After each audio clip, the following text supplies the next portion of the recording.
Hey, everybody. Ho, ho, ho. Welcome to the December 2022. What? Yeah, the December Builder Town Hall. We are so glad you are here.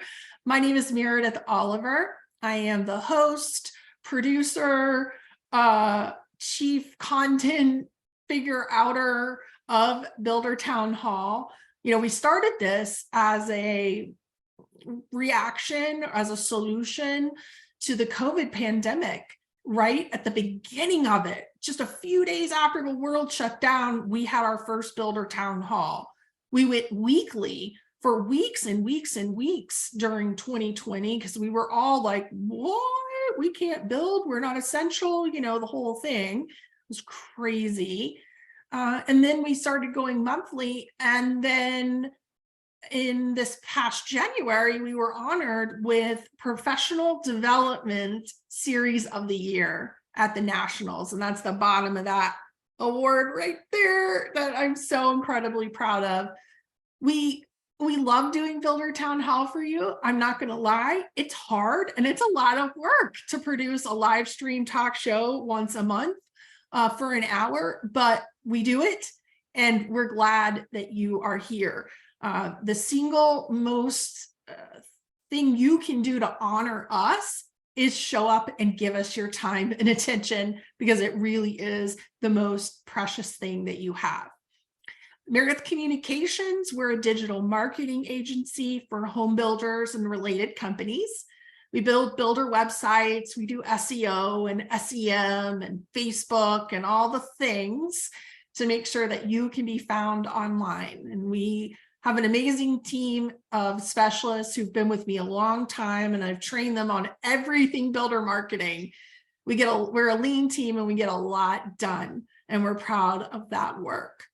So what do we have in store for you today here at Builder Town Hall? Well, if you haven't noticed, it's December the 2nd. And if the thought of Christmas, or if you're celebrating Hanukkah or whatever holiday you're celebrating this month, if the thought of the fact that it's going to be here within just a couple of weeks freaks you out and makes you go, yikes, I totally understand. And so today we're going to kind of help you turn your yikes into yes, I'm ready. We're going to go from yikes to yes today and help you finish strong. We know that a lot of you are pretty exhausted. You are hitting a lot of obstacles. Your cancellation, rescission, whatever term you call it, rate is through the roof. And right now, selling new homes is a bit of a yikes. Now, how I turn my holidays around and get over my freak out every year is always through holiday music. Like once the music starts playing, I know for Carrie, she and I both love the Christmas movies on the Hallmark or Lifetime or those super cheesy movies. That always helps get me in the mood. But holiday music will usually turn my yikes to yes. So that's one of the things we're going to be talking about today is, for you, how do you do that when you're having a really hard day? Do you have something that turns that around so that you can finish strong and be in the right headspace? Because conquering your holiday to-do list is a lot like selling and marketing new homes. You've just got to conquer the to-do list, and you've got to stay strong while you do it. One of my favorite holiday songs is Santa Claus is Coming to Town. And I'm not going to sing today, but you better watch out. You better not cry. You better not pout. I'm telling you why. Santa Claus is coming to town. He's making a list. He's checking it twice. He's going to find out who's naughty or nice. Santa Claus is coming to town. So how can we check your list twice today? How can we help you really look and examine what you're doing and kind of help you find the holes, if you want to call it, in that sales marketing journey or funnel or bucket or whatever analogy you want to have, you've got some big holes that you might need some of that stuff that you can get on TV special now. I forget the name of it. Somebody put it in chat, but basically you could like line the whole bottom of a boat with it and float in it. That's what we've got to get you to patch up any parts, any weak links, any holes in your sales and marketing funnel to help you maximize every single individual who's on your website. Website traffic is down a good 20-30% year over year. I'm not going to do a whole Meredith metrics segment today because we have a lot to cover, and frankly, all the numbers are down, and you know that. Lead generation's down 20-30%. So things are changing. We'll also, first quarter, we'll need to address in one of our sessions, if not a small segment in each, we're going to need to address the shift from Universal Analytics to Google Analytics 4, which is going to help us all kind of redefine our metrics and how we compare to each other. And so we've got to start getting on top of that if you haven't already. So we're going to transition and just say that, yeah, the numbers are down. However, when I look at pages per session, when I look at conversion rate on traffic, when I look at bounce rate, time on site, some of the other really important metrics for our overall indicator of what's happening, we'll see very clearly that the traffic that we have is still pretty interested. They're scared. And in what I've been telling you, they're going, yikes. And we want to get that turned into a yes. So empathy, caring, relationship building, all of those things are going to be uber important in the process. All right, so we're going to get going on our first interview. I'm going to invite Sean to turn on his camera and unmute. Everybody, please, in the chat, say a very warm Builder Town Hall welcome to Sean Loomis. Yay! I can hear them clapping, Sean. I can hear it. Thank you, Meredith. You're welcome. Sean is the Eastern United States Builder Manager for the Builder Division of Wells Fargo. And Wells Fargo is such a tremendous supporter of our industry and specifically of the National Sales and Marketing Council. Many of us that are here today are members of that council or participate in a leadership position. And so when I thought about, I want somebody to talk about lending and best practices and how we can overcome some of these obstacles, Wells Fargo was really the only choice to invite. So we appreciate everything you and your team and Kelly does just to make you all an integral part of the industry. No, thank you very much. We're glad to be here. Yeah. Okay. So let's start with one of the things that they are really struggling, everybody is struggling with. First of all, just discussing financing related objections, conversations. I think our sales folks can tend to try to avoid it. Like it isn't there and it's there. So we definitely, want to have those conversations. How do you kind of suggest initiating it and treading those waters? Well, it is a topic that people need to understand and know what their level of expertise is and when to answer and when not to answer, because we want to make sure that we're providing our customers with accurate information. I love that. I think it really comes down to our sales process. And as a new home sales representative, everybody has a sales process that starts at that initial meet and greet and build rapport. And then they go into a discovery process. And during that discovery process, hopefully you're going to find out from your customers what maybe their current housing expense is, how much over and above that they're thinking would be comfortable, where they're coming up with, if they've already saved or if they're planning on saving for cash due at closing. but at the same time, finding out what their level of understanding of financing is. And when you're jumping into your presentation overview or starting to talk about your products, your building process, and what makes your situation unique, if you're proactive in bringing up the fact that you work with lending professionals that have a wonderful understanding of the new construction space. I think if you bring it up initially and proactively, it's something that they recognize you're proud of instead of it being reactive and answering their questions later on in the process. One of the biggest things that we're seeing in today's market is the volatility of interest rates. And I know I've spoke to a lot of builder sales reps that have to overcome that objection. Customers that are shopping either maybe a speculative inventory that's ready to close, or maybe even an existing home. And in the back of their mind, they're concerned that if this build process is going to take 6, 9, 12 months or even longer, what is my payment going to look like by the time the house is finished? And again, if you're proactive in letting them know that you as a builder work with lenders that have you've selected and screened for their professionalism and for the opportunity to be able to extend programs that would allow them to not only lock in their price when they select a home, but lock in their financing and lock in today's interest rates so that they're not subject to any fluctuation in the market. And by doing that early and proactive, it will alleviate that objection from that customer's mindset in regards to shopping new construction, and they're more open to listening to the important stuff that you're going to talk about in regards to your homes, home sites, communities, and all of the amenities.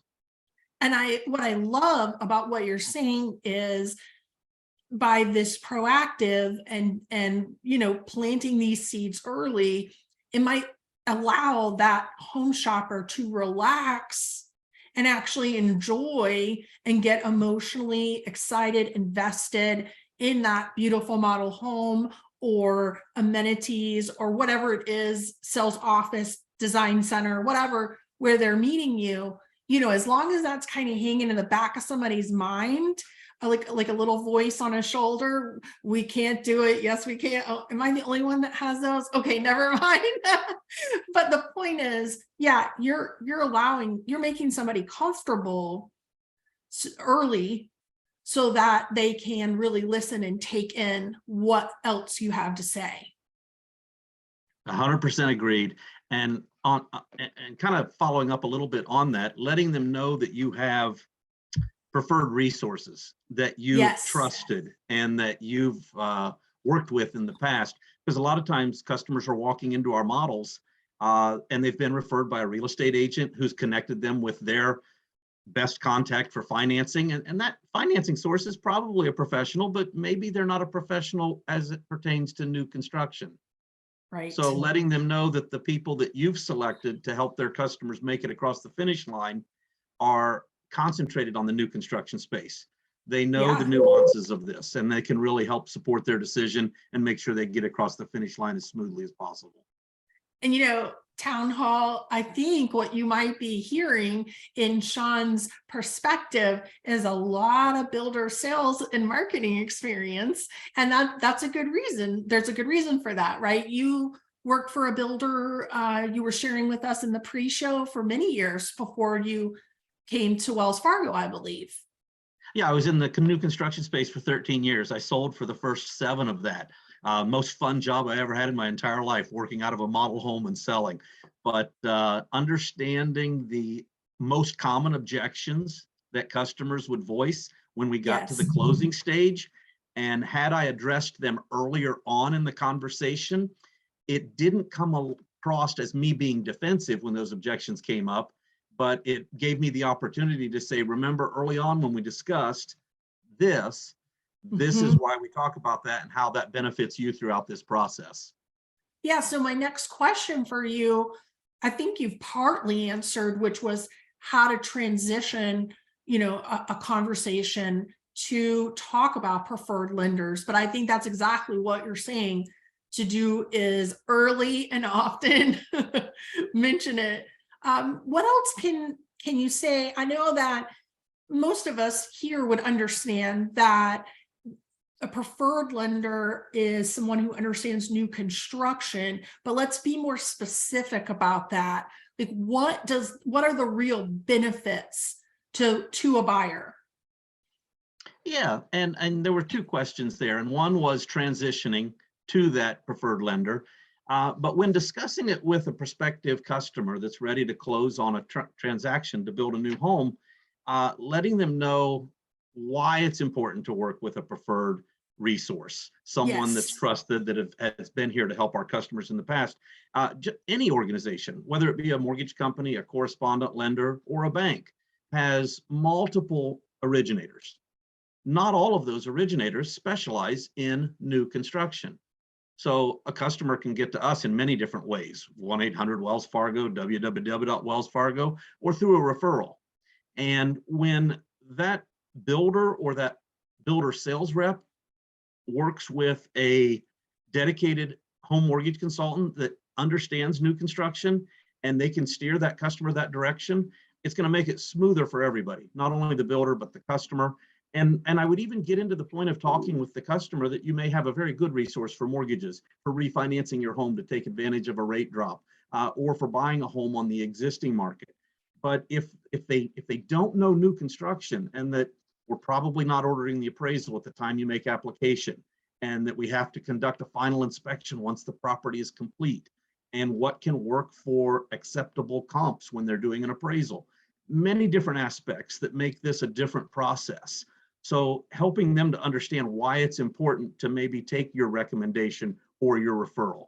And then one other thing that I always like to talk about on that is, we as a builder need to make sure that we vet all of our contracts and make sure that we've got a customer that is prepared and capable of closing on the transaction when the house is finished. And if we're going to rely on a lender to provide us with a pre-approval, an opinion letter based on that customer's ability to buy, we like to know that we've got a trusted resource where we can garner that information. If someone comes to us with a lender or a home mortgage consultant that we've never done business with in the past, or have never heard from, we really don't know how solid that pre-approval is. So it's trying to put you in the best situation to be able to win this opportunity to purchase that home on this home site and have us construct that home for you in a timely fashion. The second part of your question, help remind me, Meredith. I went a little long. Just the transition. No, it's wonderful. It's just, how do you kind of transition? Because what I don't want is, I think it needs to be addressed. I don't want our sales representatives having conversations and doing tours without working this in. So like waiting for them to bring it up, I think is a mistake. So that's kind of where, and I think you answered it. It's just like early on planting those seeds. Yeah, planting those seeds early on is key, so that when you do bring up that warm transfer or that connectivity to get them connected with the mortgage loan originator, it feels like part of the conversation, and it just needed to take place. And once I had a customer committed to purchasing, or even some customers that still had questions and wanted additional information prior to making that commitment, I would do a warm transfer, whether that would be an email where I was emailing my mortgage consultant and copying the customer and making that introduction, or better yet, trying to do a three-way phone call and making an introduction on the phone, letting them know that this is a resource that has worked well with all of my customers. They've been able to help get them across the finish line on time with as little hassle as possible. And this is who I want to introduce you to. They can take over and answer your questions that are much more detailed than what I need to be answering for you, because they're the professional. They know the updates, they know the guidelines. So making it a warm transfer, a warm handoff is the way to do that. And I think what I hope town hall, what you're hearing and you're processing, a couple of things. One, I hope you heard how specific he was when he gave his because or his why reasons of using a preferred lender specializing in new construction. He gave very specific reasons. So if you're a sales leader on the call today, next sales meeting, this needs to be practiced, role played, rehearsed. Most people I found are pretty receptive if you can tell them why you're doing something and you can articulate it, give the reasoning behind it, and that reasoning is something that stands up. It doesn't just sound like a pitch. So being able to be specific is very important. The other thing that I hope that you're hearing is just taking this and making this a very positive conversation, and not feeling like it's overshadowing everything else you're trying to do. So those couple of tools right there can kind of get you from yikes to yes, and move the sales process along.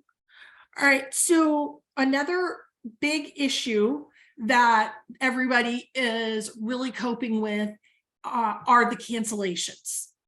You know, whether you call them rescissions, cancellations, what have you.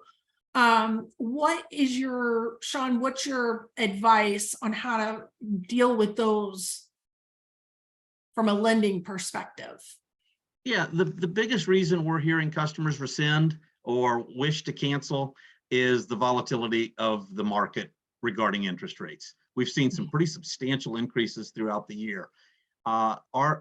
There's lenders out there, including Wells Fargo, that offer opportunities to lock customers' interest rates, even on new construction, for a lengthy period of time that should support the amount of time that it takes to build.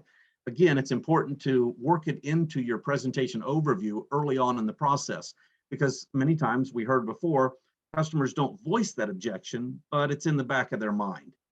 So if during the sales process, our salesperson's goal is to narrow it down to one of a kind, narrow it down to one community, one home site, and one floor plan, and gain commitment from that customer that once they find the right house, the right home site, the right community at the right price point, you should buy, because pricing's not going to get lower and availability's going to decline. So once you find what fits your family's needs, jump on it. Now, not only do you have the opportunity to lock in the price, the home site, and the floor plan, we work with preferred lenders that have resources that enable you to lock in today's interest rate. So that when you sign for this house, not only then, but at the time you get to closing, that payment quote, that interest rate, that price is what you signed for originally. And I think that helps overcome the fear of that, so that not only can we maintain the customers that are in contract, but that we can overcome that objection that keeps customers from committing because that was a concern in the back of their mind. And how many of your builder clients are taking advantage of those kind of solutions? I would imagine most, probably. Very much so. We look at our pipeline on new construction transactions daily. We finished up November year to date, our current active pipeline, right at 90% of our pipeline has locked interest rates. And that could be locks as long as 2 years. So it's a substantial portion of our pipeline that we recognize obviously protects us maintaining that transaction throughout the process, but also protects the builder's pipeline. They're not going to get an unplanned inventory home back because the customer qualified at 4%. Now rates are in the 6s and they no longer qualify. And at the same time, protecting the consumer's buying power and putting their mind at ease. One of the issues that we've been dealing with on the marketing side of this, I've mentioned that website conversions are down year over year, 20, 30%. It's a pretty big number. When I say website conversion, I mean someone filling out a form to say, hey, I'm interested, somebody doing a live chat, somebody calling the online sales specialist, these types of things. And one thing we're finding that works is if we take some of the language that the preferred lenders are providing us, making it really, keeping it pretty simple. We don't want to get too specific, but just letting website visitors know we have interest rate lock, buy down rate solutions. Please talk to us. And again, without getting into any too specifics, we're just letting the website visitors know we have these solutions, and it is helping us get that lead generation back up another 10, 15% closer to what we're used to, because they go, oh, okay, maybe they do have a program that will help me.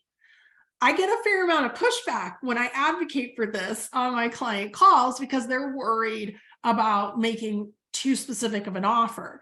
And so my approach, Sean, and any thoughts you kind of have on this sidebar, but my approach has just been to say, hey, kind of really sell what is a preferred lender on the builder's website. Here's their contact information. We have solutions. Just talk to us. Because if we can get a conversation going, we can convert into an appointment, maybe even into a contract. Yeah, I agree with that, highlighting that. And I see many builder websites that do highlight the fact that they work with preferred lenders and what some of those opportunities present. There's typically direct links to the home mortgage consultants with the different lenders that they consider as preferred, so that that customer can gain additional information. One other great resource that I've seen being used is digital electronic open house flyers. Check with your preferred lender and see if that's something that they have as a capability. I know example that we use on a digital open house flyer has both the salesperson of record that works for the builder highlighted and listed first and giving specific details about a speculative inventory that's on the market, price, bedrooms, floor plan. But then below that, it gives a link to the preferred lender. And also a variety of financing options, whether it be a 3% down product, 20% down fixed, an adjustable rate, a variety of options that can be customized at the click of a button, where the customer will take the purchase price of the home that's being advertised and put in their own amount of down payment that they wish to use.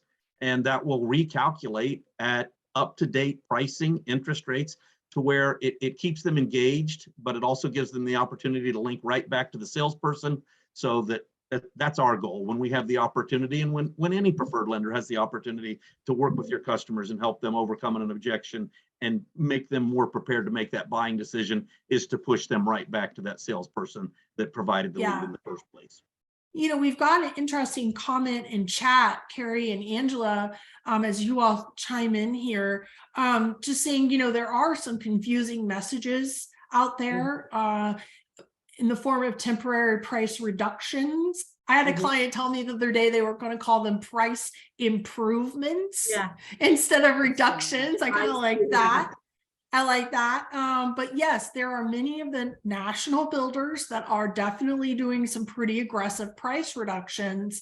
I don't know about you all, but I understand they're reacting and responding. They have investors in Wall Street and, you know, they're playing a volume game. But for our typical audience here on Town Hall, I would say for you all, I would much rather you see you provide some dollars towards these financing solutions and working with your preferred lender to get the best program you can. And if you have to kick some in, I would much rather see you do that than reduce price. What do you say, Carrie? I think that, first of all, 100%, because just reducing the price doesn't necessarily help anybody with buying power, mortgage payment, or any of those kinds of things. But what I always like to have people understand is, what market are you buying in? You weren't buying in that market.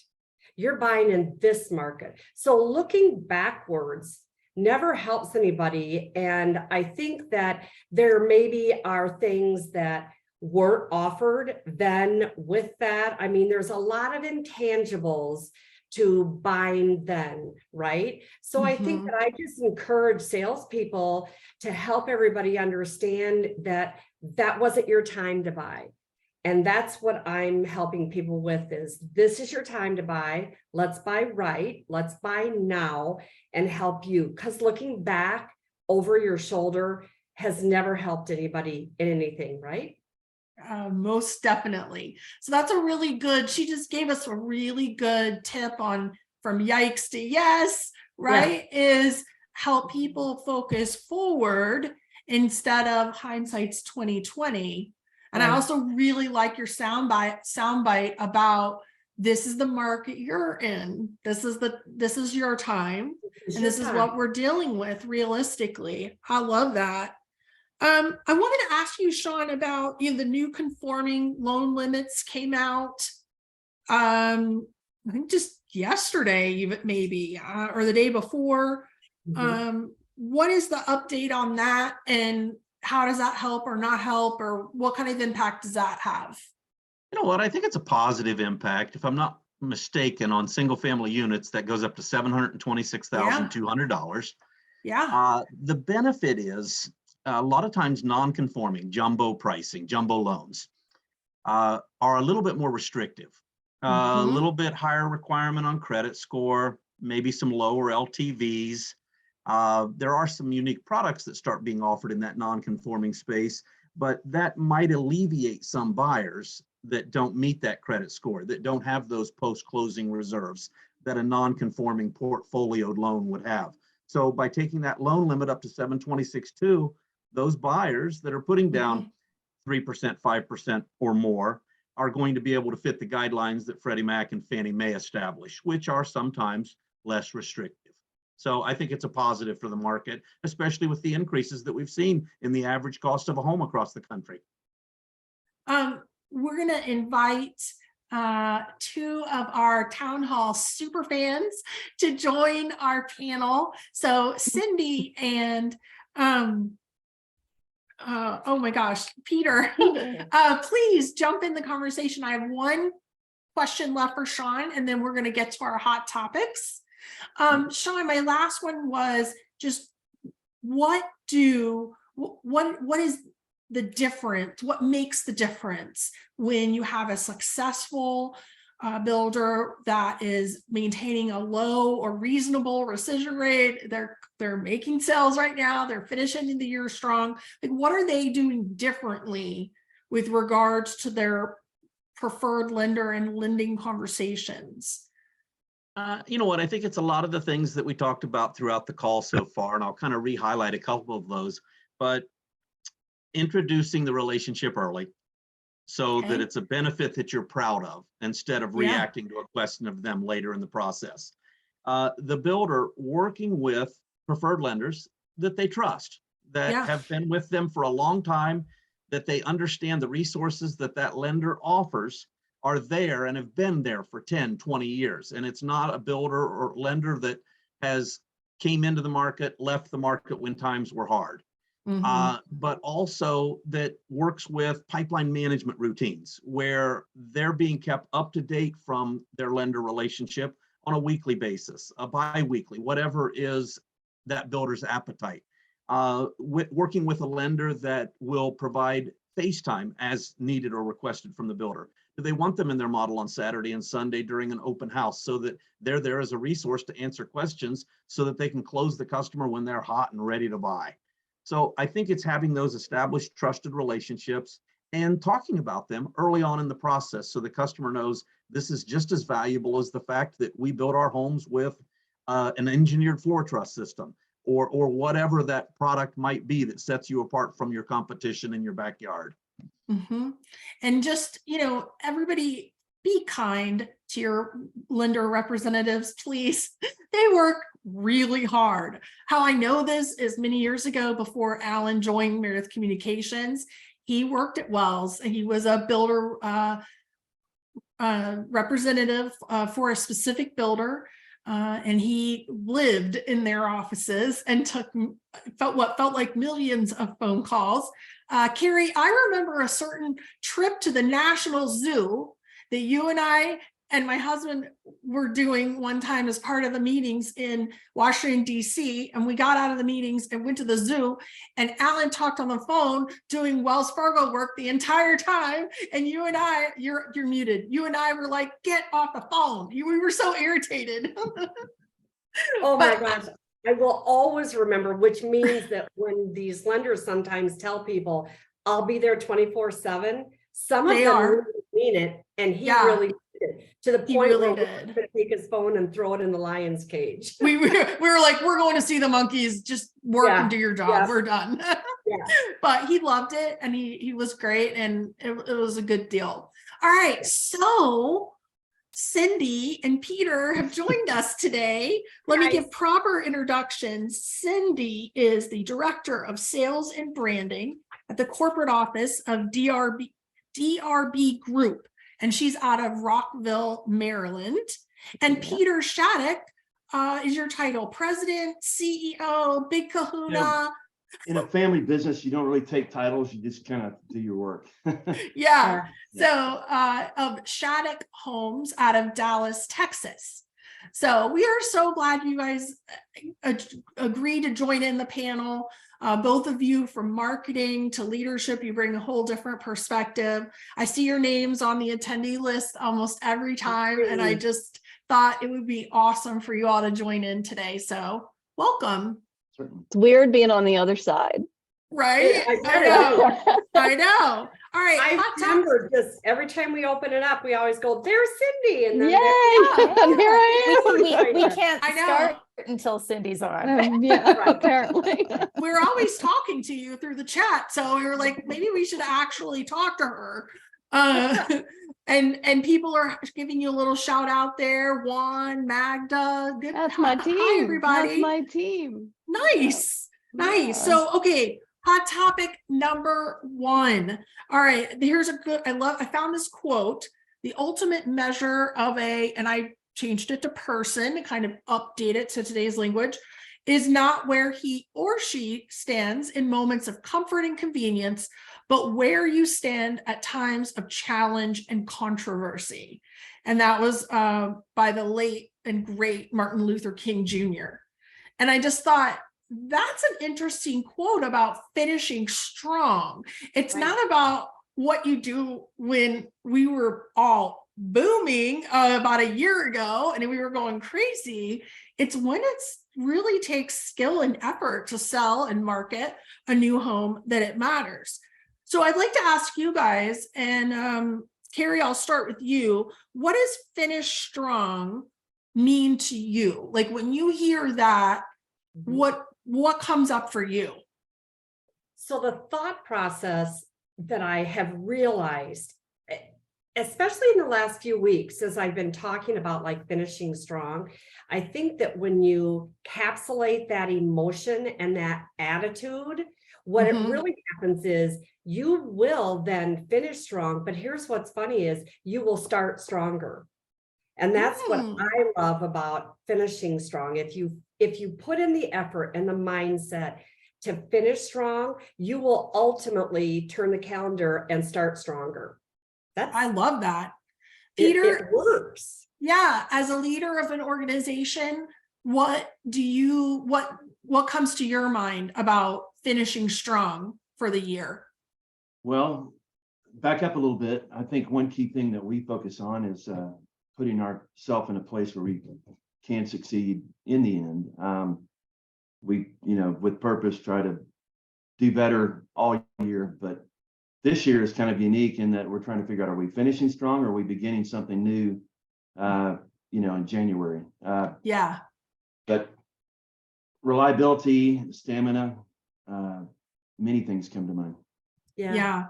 I had a client say to me the other day on our monthly review call, she said, well, we're going to get through the holiday season, but with my eye on January. And I was like, I like it. That was what finishing strong meant to her, was I know that it's going to be a little quieter while our buyers are distracted with all their holiday festivities.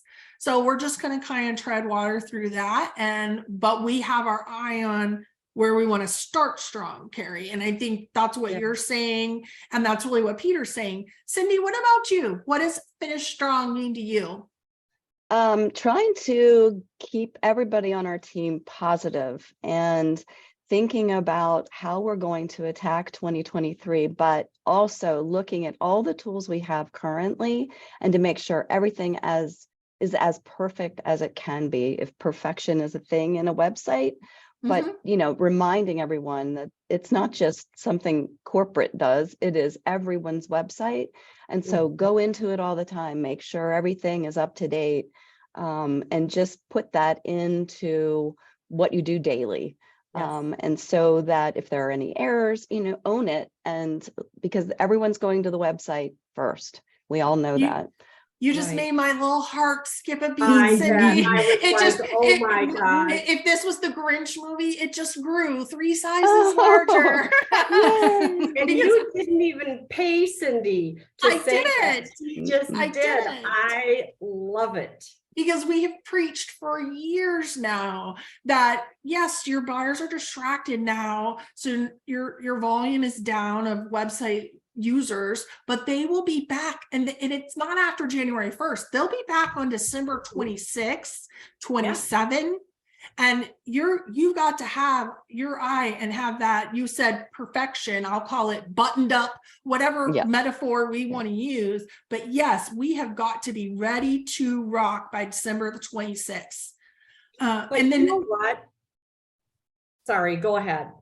And I then just- what we'll see is the first week or two of January, if traffic isn't really rising at that rate we're kind of used to, then we know we're going to have a hard year.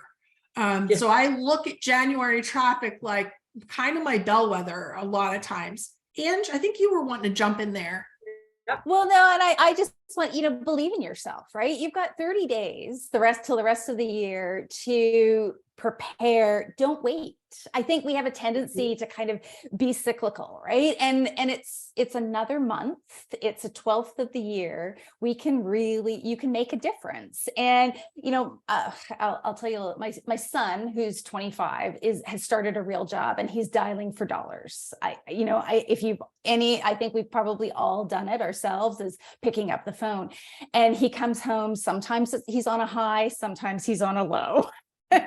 So yesterday it was a high. Yesterday he made a sale. So, and it's not difficult, but he's learning that consistency, it's a numbers game. It's, he's got to make the calls, and he's doing it, and he's seeing progress bit by bit. And I love that. I do too. Go, John, go. I know.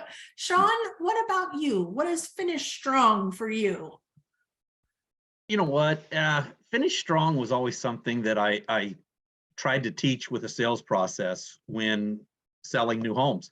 And it was getting through that 10-step sales process, the meet and greet, build rapport, discovery, presentation overview, demonstration, overcome objections, close, follow up, follow through, repeat. And my daughter actually went into sales in new home construction. And one of the things that I tried to really impress on her was, if you get through that 10-step sales process and you don't close the sale, realize that you didn't do what you were hired to do. You were hired to close sales. Now, if you couldn't close a sale, make sure you got a home site reservation. If you couldn't get a home site reservation, make sure you got an appointment. If you didn't get any of those, do go home that night and realize you failed at what you were hired to do, so that you won't let yourself fail the next time. So it was always never a finish strong at the end of the year, end of the month. It was finish strong with every individual customer. And if you've given it your all and done a great job on that 10-step sales process, you've earned the right to ask for the sale, and you close. So it's finish strong with every single customer, whether it's this time of year or any other. But that week between Christmas and New Year, many people thought that was a great time to take off and relax. There's people out in the models that are buying. Oh, They deserve to be closed. 100%. Yeah. Yeah. Oh, We I always love say that, work Sean. while other people are sleeping, right, Sean? Yes. No time to sleep in. Yeah. No, I love that. And I think that it can apply to a day you're trying to get through, finishing it strong. It could apply to a customer you're working with, or end of year. However it is you're looking at it, is what helps you. I was talking at the beginning about Christmas music that helps me transition from, oh no, I'm so not ready, to, oh, I'm festively in the mood, and you have to also find, what is it, a routine that you need to do in the mornings before you go to your sales office? Is it a particular book or poem or piece of music, or like, what is it that you do? A podcast? What do you do? Because you need fuel. Your mind, your body needs fuel to be able to finish each conversation and relationship strong. Okay, next topic. Oh, this is a doozy. Angela's going to put the links in the chat to the articles where I pulled these hot topics from. In a recent Fannie Mae report, only 16% of consumers say now is a good time to buy a home. And if you read the article that she'll put up there, don't read it right now, but if you read it later, you'll see that that number like dropped dramatically, even just month over month in the wrong direction. So how do we, and Cindy, Angela, I'm going to start with you all because you're really on the marketing side of things along with me. How do we reverse that thought process, that negative headline? Because I mean, every digest I get of home builder or real estate related headlines are all some version of that.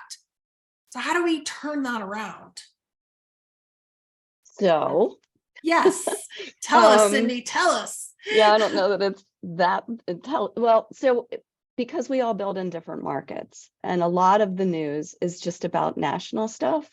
So I think it's important for every sales professional, every marketing person to understand what's actually going on in your market, because the headlines, CNBC, whatever, and then plus they're trying to get viewers too. I mean, not that the rates, they don't adjust the rates, but anyway, so you know your market, someone comes in, you can speak intelligently to that person on what's truly happening, what you're seeing in, because shoot, Baltimore is different from Pittsburgh, is different from Raleigh, is different.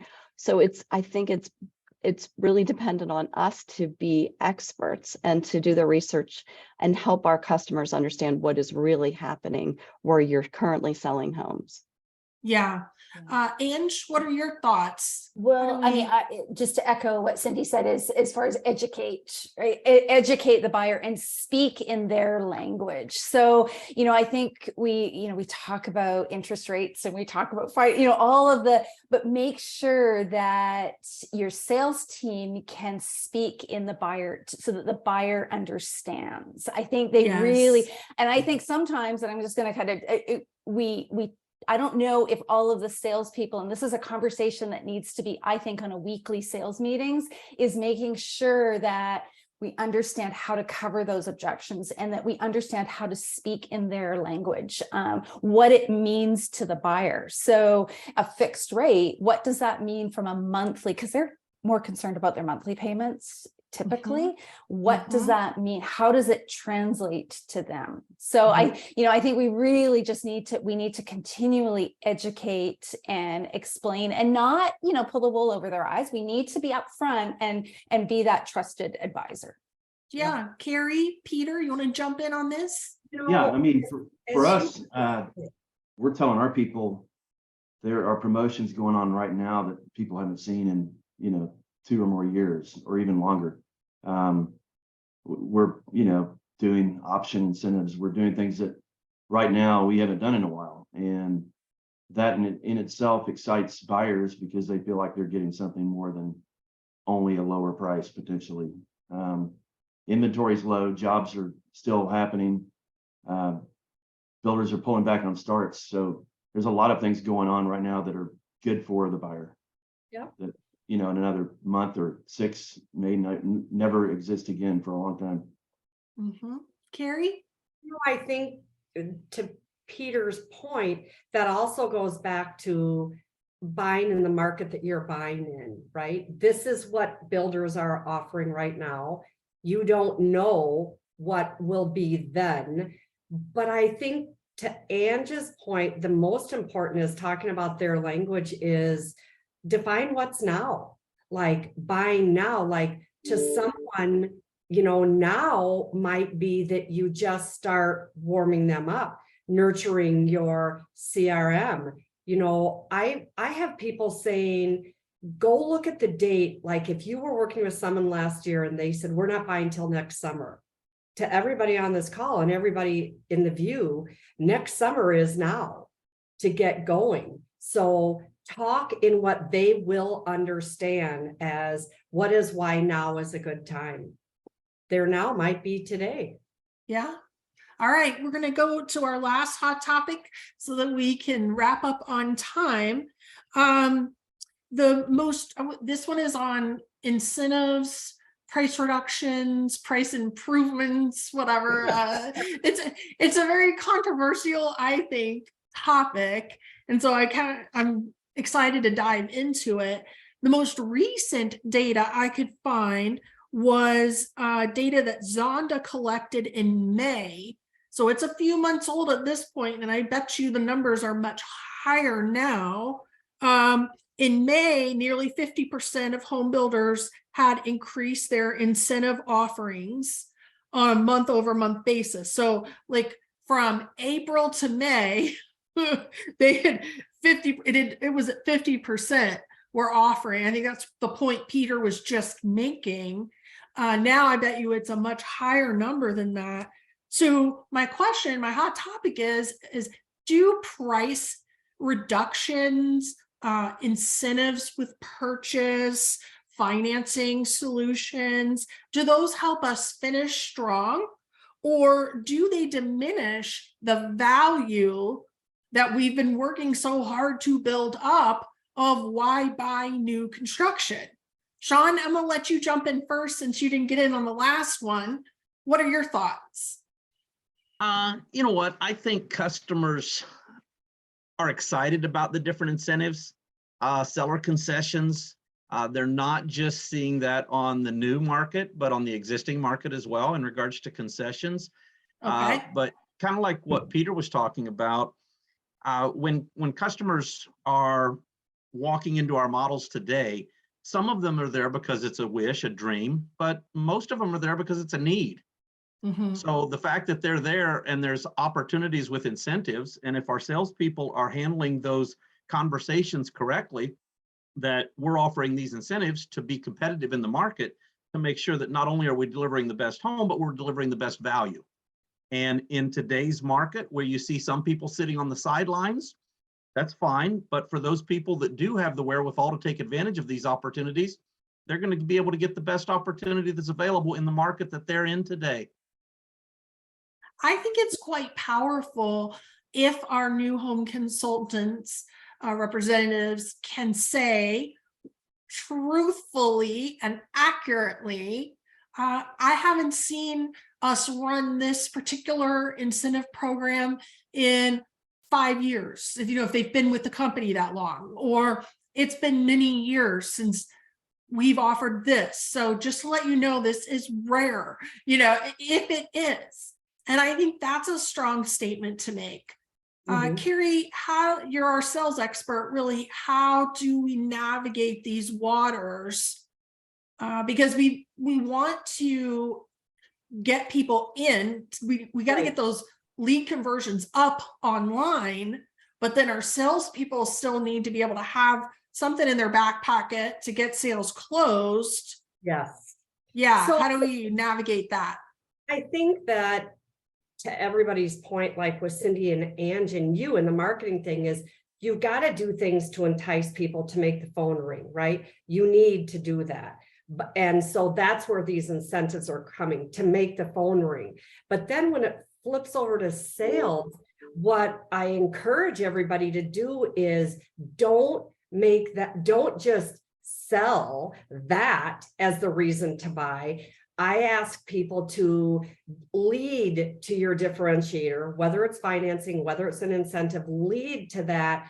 Don't start with that, because if you start with it, you have nothing emotional tied to the home, what they see, what they feel. They just get to decide, yes, I want that, or no, I don't. So lead to whatever your differentiator or incentive is. Don't sell to it. Yeah. When someone walks in the door and the very first thing out of the new home sales representative's mouth is, we've got $20,000 towards design center, it doesn't, I don't even know if I like the home yet, and I am not going to buy this home. The purchase is too big. It affects everything of my everyday life for the next how many years I'll be in it. Like, I mean, it would have to be a 75% off. Like, it would have to be a Right. big number Well, for it like to when you make walk in the me, door. yeah, Yes, like when you walk in the door and all sweaters are 20% off at a store. And you're like, dude, I'm not even buying a sweater today. Can I come in the store? You yeah, know, that's what they want to come into the store. They want to feel something, you know. Yeah. So, yeah. Peter, Cindy, you want to jump in on that? Right now, we're running a promo called Any Way You Slice It. The whole idea behind it is we're giving choices instead of one incentive. And we find that when we give choices, people tend to get more invested in considering our product, our company.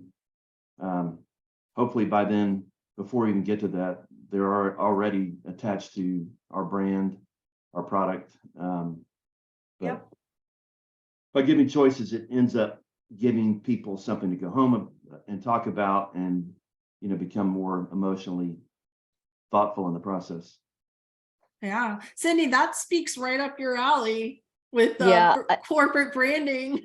Yeah, for sure. But what I was so excited about for this call today is the fact that Sean was on here from a lender, because we are truly, as a company, relying on all of our lender partners right now to make sure that our customers are getting the best possible program for them moving forward. And that is really the most important thing, just to weather this and understand that we're truly helping our buyers purchase. And so thank you, Sean, for being here, because it's very, very powerful.